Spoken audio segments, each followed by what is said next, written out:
সুপ্রিয় শিক্ষার্থী এবং অভিভাবকবৃন্দ, আসসালামু আলাইকুম। আমি মোহাম্মদ আসাদুল ইসলাম, MA ইন ইংলিশ। আমি আপনাদের সামনে উপস্থিত হয়েছি ইংরেজি গ্রামারের ধারাবাহিকতা নিয়ে। আশা করি আমার এই অনলাইন ভিত্তিক ক্লাসের মাধ্যমে সকল শিক্ষার্থীরা ঘরে বসেই ক্লাস করতে পারবে এবং ইংরেজি গ্রামার ধারাবাহিকভাবে শিখতে পারবে। তাই দেরি না করে এখনই চ্যানেলটি সাবস্ক্রাইব করে এবং পাশে থাকা বেল আইকনটি ক্লিক করে নোটিফিকেশন অল করে রাখো, যাতে পরবর্তী ক্লাসগুলো খুব সহজেই পেয়ে যাও। তো দেরি না করে আমরা ক্লাসটি শুরু করি। আমাদের আজকের ক্লাস বা আজকের ক্লাসের topics cloze test with clues, cloze test without clues. এই টপিক্সটা সম্পর্কে শিক্ষার্থীরা প্রায়ই একটু ভীতু থাকে, কিন্তু ভয় পাওয়ার কোনো কারণ নেই। তার কারণে সব কিছুরই একটা নিয়ম আছে, নিয়মের বাইরে কোনো কিছু নয়। তা আমি আজকে যে নিয়মটি আলোচনা করব, এটা যদি তোমরা এই ভিডিওটি প্রথম থেকে শেষ পর্যন্ত দেখো, তাহলে ক্লোজ টেস উইথ ক্লোজ এবং ক্লোজ টেস উইদাউট ক্লোজ এটা তোমাদের কাছে পানির মতো সহজ মনে হবে। তো এর আগে কিছু জিনিস শিখতে হবে, সেটা হলো প্রিপোজিশন সম্পর্কে জানতে হবে, আর্টিকেল সম্পর্কে জানতে হবে, অর্থাৎ কোনগুলো আর্টিকেল, কোনগুলো প্রিপোজিশন এবং কোনগুলো পসেসিভ কেস, কোনগুলো কনজাংশন, এই চিহ্নগুলো জানতে হবে বা এই ওয়ার্ডগুলো সম্পর্কে ধারণা রাখতে হবে। তাহলে কী কী জানতে হবে? Article, preposition, possessive case, conjunction, have verb, parts of স্পিচের এই বিষয়গুলো আমরা যদি জানি, তাহলে এইগুলো থেকে আবার এইগুলোর যে কোনো একটি পর্যন্ত, এইগুলো যে কোনো একটি থেকে যে কোনো একটি পর্যন্ত এর মাঝখানে যদি একটি শব্দ থাকে, তাহলে সেটা হবে নাউন। এগুলো থেকে এগুলোর যে কোনো একটি থেকে এগুলোর যে কোনো একটি পর্যন্ত এর মাঝখানে যদি দুইটি শব্দ থাকে, প্রথমটা অ্যাডজেক্টিভ, তারপরটা নাউন। আবার এইগুলো যে কোনো একটি থেকে যে কোনো একটি পর্যন্ত এর মাঝখানে যদি তিনটি শব্দ থাকে, তাহলে প্রথমটা অ্যাডভার্ব, তারপরে অ্যাডজেক্টিভ, তারপরে নাউন। এই নিয়মের বাইরে কোনো কিছু নাই। তবে একটা ব্যতিক্রম আছে, সেটা হলো বি ভার্বের পরে যদি কোনো আর্টিকেল না থাকে। বি ভার্ব বলতে আমরা বুঝি am, is, are, was, were, অর্থাৎ এগুলো যখন মূল ভার্ব হিসেবে বসে বা স্টেট ভার্ব হিসেবে বসে, কোনো কিছু বর্ণনা করতে গিয়ে যখন বসে, তখন সেগুলো হচ্ছে বি ভার্ব। কিন্তু এগুলো যদি কোনো ভার্বের আগে বসে, তাহলে অক্সিলারি ভার্ব। কিন্তু বি ভার্ব হবে যখন শুধু এই ভার্বই থাকবে, অন্য কোনো ভার্ব থাকবে না, তখনই হচ্ছে বি ভার্ব। তা বি ভার্বের পরে যদি আর্টিকেল না থাকে, পজিটিভ কেস না থাকে, প্রিপোজিশন না থাকে, তাহলে বি ভার্বের পরে যদি একটি ওয়ার্ড আসে, তাহলে সেই ওয়ার্ডটি হবে অ্যাডজেক্টিভ। যদি দুইটি ওয়ার্ড থাকে, শেষেরটা অ্যাডজেক্টিভ, তার আগেরটা অ্যাডভার্ব। যদি তিনটে ওয়ার্ড থাকে, শেষেরটা অ্যাডজেক্টিভ, তার আগের দুইটা অ্যাডভার্ব। ঠিক এইভাবে। তাই এই নিয়ম আমরা প্রয়োগ করবো। আজকে যে প্যাসেজটি আমার লেখা আছে, এই প্যাসেজটিতে এই নিয়ম আমরা প্রয়োগ করে cloze test with clues, cloze test without clues সম্পর্কে আমরা একটু ব্যাখ্যা করব। প্যাসেজ দেওয়া আছে, এই প্যাসেজে 10টি গ্যাপ দেওয়া আছে এবং 10টি গ্যাপের জন্য এখানে অপশন দেওয়া আছে 10টি, যেখানে প্রয়োজন, যে গ্যাপে যে শব্দটি প্রয়োজন, সেই গ্যাপে সেই সঠিক শব্দটি বহাতে হবে। তা আমরা দেখি, প্রথম আছে time is a very dash thing. তাহলে প্রথমে আমরা আর্টিকেল থেকে শুরু করবো এবং এখানে ফুল স্টপ আছে, ফুল স্টপ পর্যন্ত কয়টা ওয়ার্ড আছে? ভেরি, গ্যাপ দুইটা, থিং তিনটা। তাহলে তিনটা যখন আছে, তাহলে 2 নম্বরেরটা হবে অ্যাডজেক্টিভ। তাহলে অ্যাডজেক্টিভ আর কি বসবে? Time is very dash thing. Time is very dash thing. Time is very, এখানে অ্যাডজেক্টিভ কি আছে? Precious. Time is very precious thing. Precious adjective, তো এখানে প্রিসিয়াস বসবে।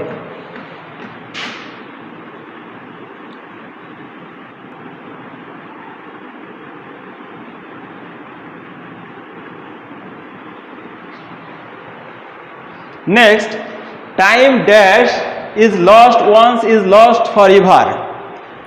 Time dash is lost once is lost forever. এখানে আমরা দুটো verb দেখতে পাচ্ছি, এখানে ইজ আছে একটা ভার্ব, একটা ভার্ব। তাহলে টাইম একটি সাবজেক্ট, এখানে আরেকটি সাবজেক্টের প্রয়োজন। তাহলে টাইম যে একটি নাউন, এই নাউনের একটা রিলেটিভ প্রোনাউন বহাতে হবে এই গ্যাপে। যেহেতু দুটো ভার্ব রয়েছে, এখানে একটা রয়েছে ইজ লস্ট, এখানে আরেকটা আছে ইজ লস্ট, কিন্তু টাইম সাবজেক্ট আছে একটি, অর্থাৎ সাবজেক্ট আমাদের দুটো বসা যাবে। যখনই একটি নাউন সাবজেক্ট থাকবে, দুটো ভার্ব থাকবে, তখন আরেকটা প্রোনাউন নিয়ে আসতে হবে এবং সেই প্রোনাউনটা হবে রিলেটিভ প্রোনাউন। তাহলে টাইমে রিলেটিভ প্রোনাউন আমরা কি বলতে পারি? হুইচ।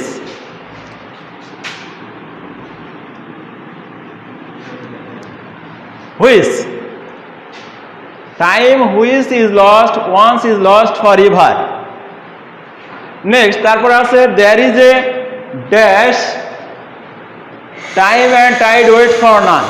দেয়ার ইজ এখানে আর্টিকেল আছে, আর্টিকেলের পরে এখানে আছে কোটেশন মার্কের ভিতরে সেন্টেন্স দেওয়া আছে, তাহলে ওখানে একটা শব্দ আসবে, সেই শব্দটা হবে নাউন। তাহলে নাউন শব্দ আমরা এখানে কি দেখছি? প্রভাব। দেয়ার ইজ এ প্রভাব।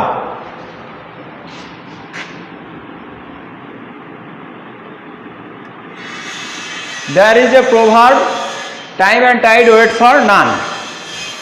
Time and tide wait for none. Next, it is time which. It is time which. Which the relative pronoun. It is time which dash the relation feelings. তাহলে ইয়া হলো সময় যার আমরা কি বলতে পারি? কোনো আত্মীয়তার সম্পর্ক নেই তার।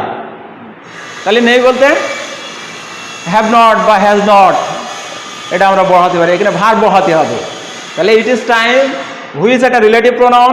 রিলেটিভ প্রোনাউন যেহেতু এখানে সাবজেক্ট ইট ভার গ্রহণ করেছে, রিলেটিভ প্রোনাউন একটা ভার গ্রহণ করবে এবং সে ভারটা নেগেটিভ ভার হবে।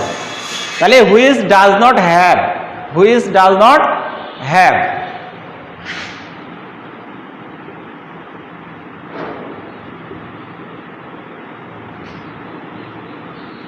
এখানে এই যে হ্যাভ ভার্ব আছে, এই হ্যাভ ভার্ব বসে গেল এবং হ্যাভ ভার্বের নেগেটিভ আছে does not have. Which does not have the relative feelings, এর কোনো আত্মীয়তার সম্পর্ক বা আত্মীয়তার কোনো অনুভূতি নেই। It does not wait dash anyone, does not, it does not wait. এখানে এনি ওয়ান আছে, আমরা জানি নাউন প্রোনাউনের আগে প্রিপজিশন বসে তার অবস্থান প্রকাশ করে, এই কারণে এই জায়গায় বসবে কি একটি preposition. It does not wait for, preposition for বসলে এখানে preposition for. If it is not used dash it is really essential to realise. তাহলে আমরা দেখছি if it is not realised, এটা কিন্তু একটা সাবঅর্ডিনেটিং ক্লোজ। সাবঅর্ডিনেটিং ক্লোজ অর্থাৎ এর আগের ক্লোজের অংশ।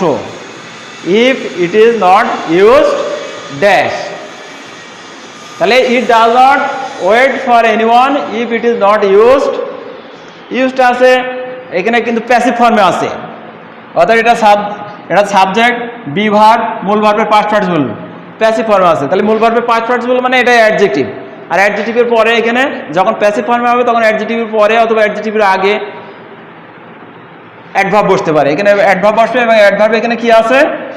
অ্যাডভার্ব আমরা দেখছি এই চার্টের ভিতরে কোনো অ্যাডভার্ব নাই, কিন্তু আমাদের এই ওয়ার্ড যা দেওয়া থাকবে বক্সের ভিতরে, ওয়ার্ড অনেক সময় আমরা চেঞ্জ করে দিতে পারি। তাই ওয়াইজ আছে, অ্যাডজেক্টিভ ওয়াইজকে অ্যাডভার্ব করলে হবে ওয়াইজলি। হ্যাঁ, if it is not used wisely.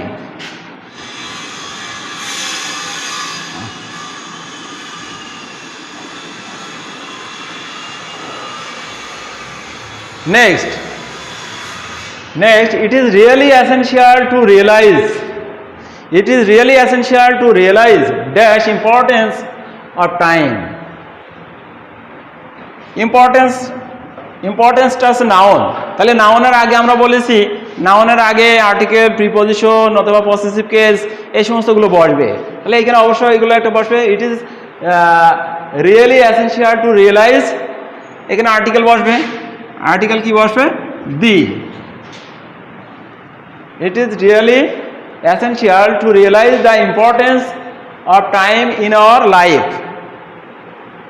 Those who have becomeটা বিভাগ, become dash would make proper use of time.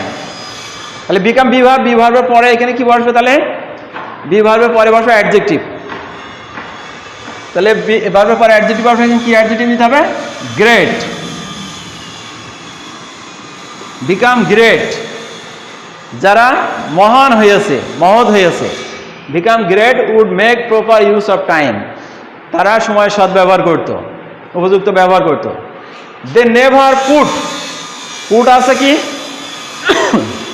Put একটা ভার্ব হিসেবে বসছে, এই ভার্বের সাথে প্রিপজিশন যোগ হয়ে ফ্রেজাল ভার্ব হয়ে যাবে, অর্থাৎ put off.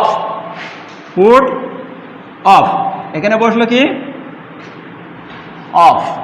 Put of their work for tomorrow. Put off মানে ফেলে রাখা, তাহলে তারা তাদের কাজ ভবিষ্যতের জন্য ফেলে রাখতো না। যারা মহান হয়েছে, যারা মহৎ হয়েছে, তারা কোনো সময় তাদের কাজ আগামীকালের জন্য ফেলে রাখতো না।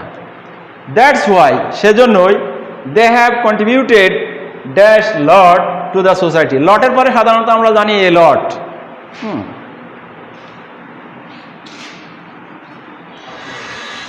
এ বসে, আর্টিকেল এ বসে। তা তোমরা আশা করি ভিডিওটি মনোযোগ সহকারে দেখেছো এবং এটা বারবার যদি একটা প্র্যাকটিস করো, যে নিয়মগুলো এর ভিতরে আমি অ্যাপ্লাই করেছি, যে তোমরা যদি এই পার্টস অফ স্পিচ সম্পর্কে আরও ভালো জানতে চাও, পার্টস অফ স্পিচ সম্পর্কে ক্লিয়ার হওয়ার জন্য তোমাদের বইয়ের যে সাফিক্স প্রিফিক্স অধ্যায় আছে, এই সাফিক্স প্রিফিক্সে ওয়ার্ড ফরমেশন দেওয়া আছে, নাউন থেকে অ্যাডজেক্টিভ, অ্যাডজেক্টিভ থেকে অ্যাডভার্ব, এগুলো দেওয়া আছে। এগুলো যদি তোমরা বেশি বেশি করে পড়ো, তাহলে আমার এই ভিডিওটি যে শুধু ক্লোজ টেন্স উইথ ক্লোজের জন্য কাজে লাগবে তা না, সাফিক্স প্রিফিক্স ব্যবহারের জন্য কাজে লেগে যাবে।